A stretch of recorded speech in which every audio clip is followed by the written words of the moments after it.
Hello, welcome to What's the Buzz podcast with Bug Zero. I'm Shawn. I'm Jordan. This is our second episode. Technically, is it our second or does the first one count? I don't know. We're not techie people, so we're in the process of getting all the kinks worked out, and We're just taking it one day at a time. yeah, so it is our busy season right now. So apologize for the delay in episode 2, but yeah, we're here and we're rocking and rolling. Yes, we are. So what's the buzz right now? What's making the phones ring here at Bug Zero? What's not making the bugs ring at Bug Zero right now? It's middle of June, so we're dealing a lot with the moisture pests, of course, the ants, which we talked a little bit about last time. We did We're getting extensively about ants. we're getting a lot of wasp calls. It's been an extremely ticky season as well. We didn't have the coldest winter, so they came out a little bit earlier. Mosquitoes, spiders, it's all coming out right now. So It's all coming out. A lot of that has to do with the weather that we've had here recently. Lots of rain, lots of storms. Especially down in our Joplin area, northwest Arkansas, I had quite a few storms pop up over the past few weeks. So you have pests that are trying to make it to dry ground. Typically, you're not going to see them around your house a lot. But with the weather that we've had, and then now the warm weather, people starting to try to enjoy their family time outside, it seems like everything is kind of stirred up. yes, so mosquitoes especially when you're talking large rains and container breeding sites all over. Standing old tires, standing water getting in those, dog dishes that get neglected. All those can be those container breeding sites where mosquitoes can lay their eggs and turn into wigglers, and then eventually mosquitoes.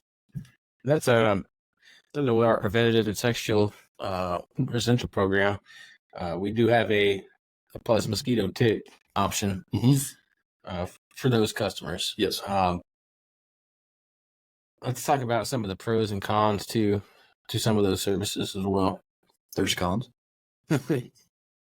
Well, I think more than anything, not all plus features are for every customer. Specifically, when you're talking about mosquitoes and ticks, if you have a quarter-acre lot and you don't have a tree on that property, it's likely not going to help you out with mosquitoes, just because we tend to treat where mosquitoes rest, and generally that's going to be in broadleaf trees 10 to 15 feet or so, and that's where we're going to target. The ticks are in the tall grassy areas, especially if you have a lot of wildlife nearby. So if you're in the middle of an urban area and don't have a lot of traffic coming through, it may not be worth it to be on that plus feature. Unfortunately, even though it's called Insectishield, we don't have a force field to put around your house. So no force field? No force field. Yeah, that anyway. The shaded areas of the yards are big too. Mosquitoes, they like to rest underneath the underside of those leaves.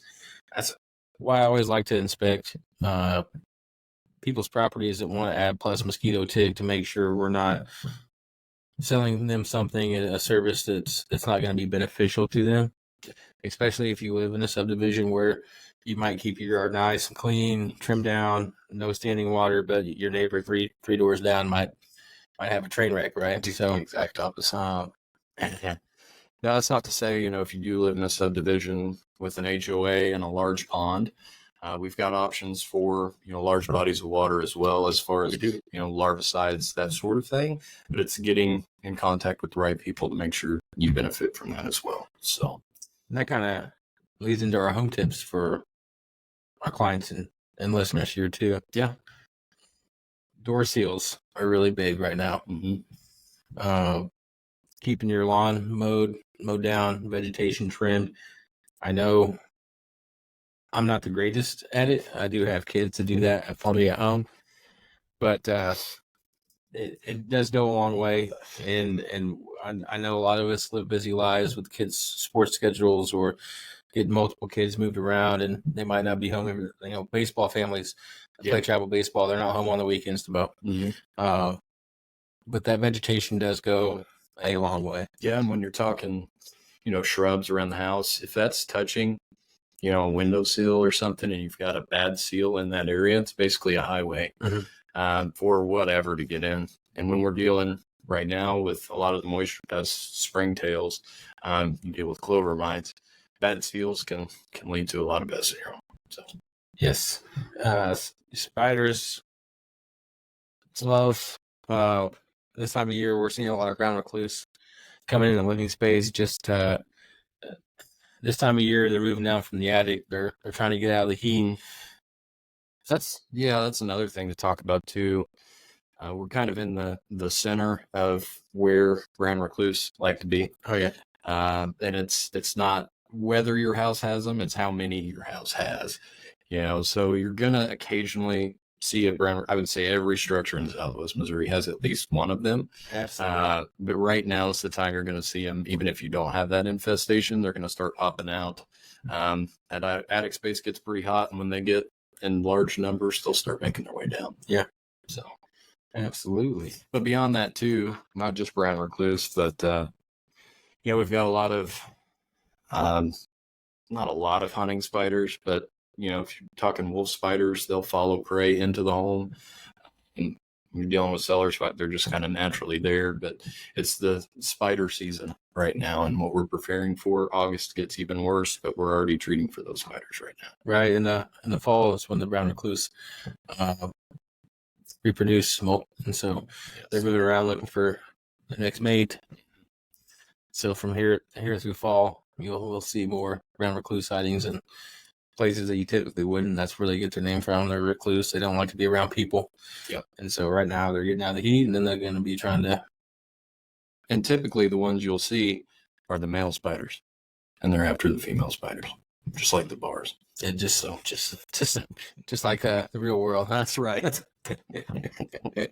I also want to talk a little bit here about fly control, not just for our commercial clients, but residential as well. Yeah. It's barbecue season. 4th of July is coming up.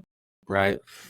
What are some things that our residential clients can do to reduce the number of fly residentially?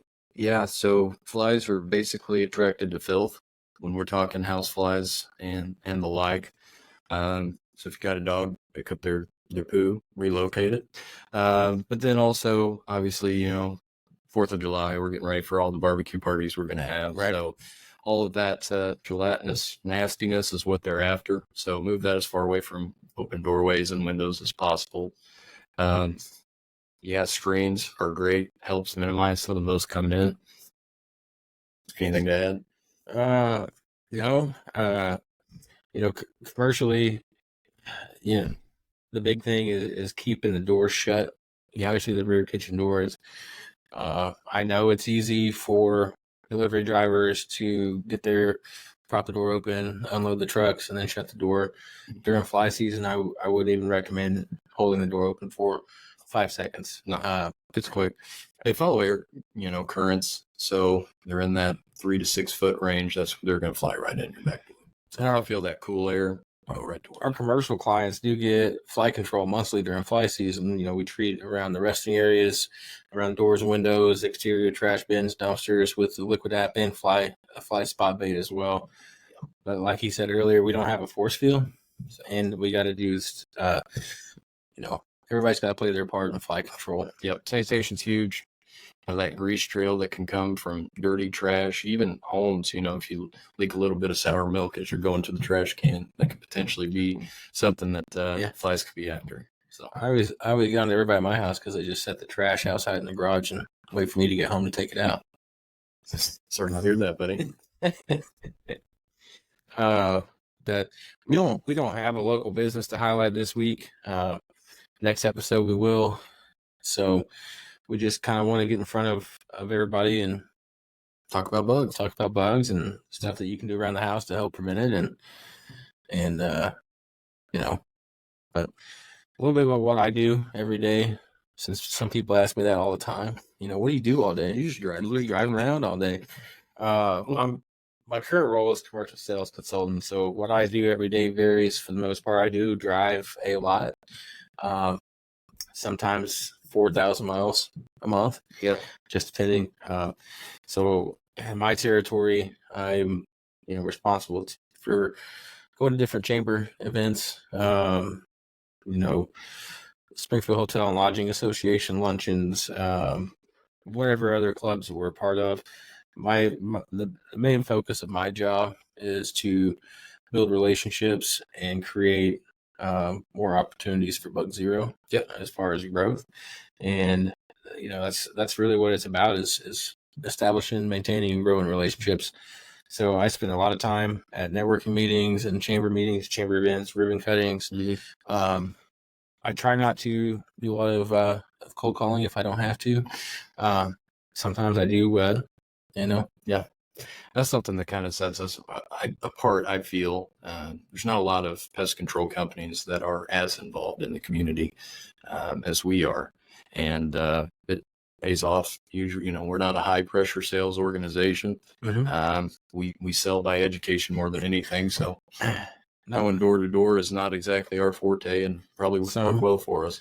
So they might benefit some other companies. That's just not what we do. Everybody has their own taste. Sure. But we do have a lot of people going to the door right now. We sure do. So like Jordan said, not something we do. We kind of let our service and our logo and reputation speak for itself.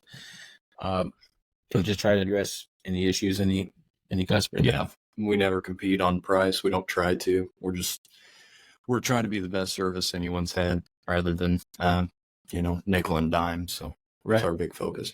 Right. What's the next big pest coming up? Big pest coming up. Yeah. Well, we kind of talk wasps. Wasps are definitely going to be coming up pretty heavy here in the fall. Mm-hmm. Wasps, once again, unfortunately, we do not have a force field that helps out. So that is true. When you're talking paper wasps, they're going to find your eaves and corners, which we've already done our wasp suppression for our clients.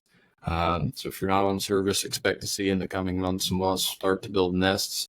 Of course, yellow jackets, ground bees, that sort of thing are starting. Coming up pretty quick. So. Right.